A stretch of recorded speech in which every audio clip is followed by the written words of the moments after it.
Hi, I'm Reid Kirchenbauer with InvestAsian.com. Today I'm filling in for Andrew on Nomad Capitalist.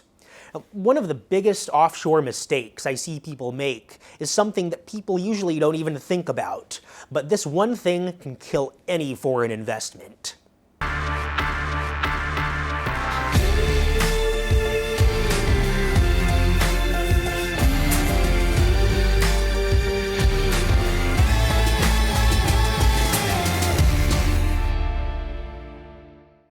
So what is the one thing that can kill any foreign investment?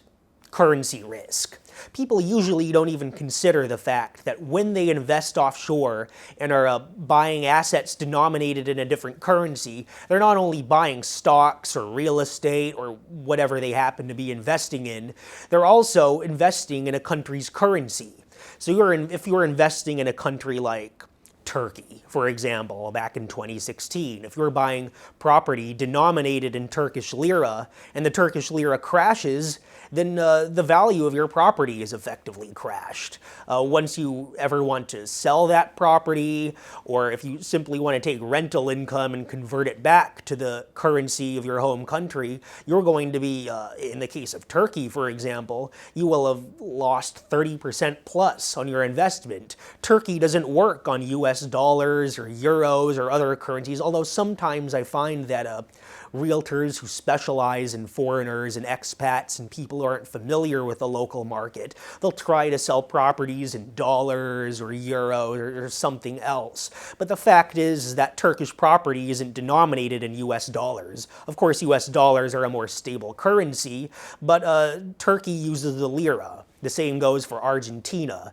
If you bought property in Argentina any time in the past 2 decades, you've probably lost a substantial sum of money simply based off the currency. The peso has continuously crashed over the past 2 decades, just having gone lower and lower and lower. So when you're buying property or stocks or any other type of investment offshore, you should very carefully look at a country's currency.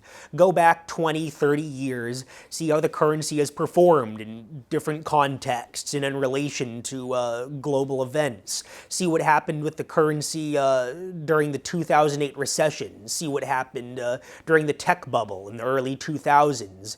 See how the currency you're buying performed in the Asian financial crisis. That way, A, you'll have a better idea of what you're getting into, and B, you'll be better prepared for whatever the global economy throws at you. How can Nomad Capitalist help you? 4 ways. Number 1, subscribe to our channel and click the notification bell to make sure you get our new video every day. Number 2, get a copy of Nomad Capitalist, the book. You'll learn a lot of my personal experiences over a dozen years of studying this stuff, as well as exactly some of the strategies that you can use to build your Nomad Capitalist plan. Number 3, if you're not sure where to start, but you want to come and learn from my team and I, you want to come and mingle with like-minded people, learn more about our live conference, Nomad Capitalist Live. It's coming up soon. And number 4, if you want some help right now because you've got a burning issue, you need something solved, you want to lower your taxes, get a second passport, or build the Nomad Capitalist lifestyle of your dreams, go to nomadcapitalist.com and click on Become a Client.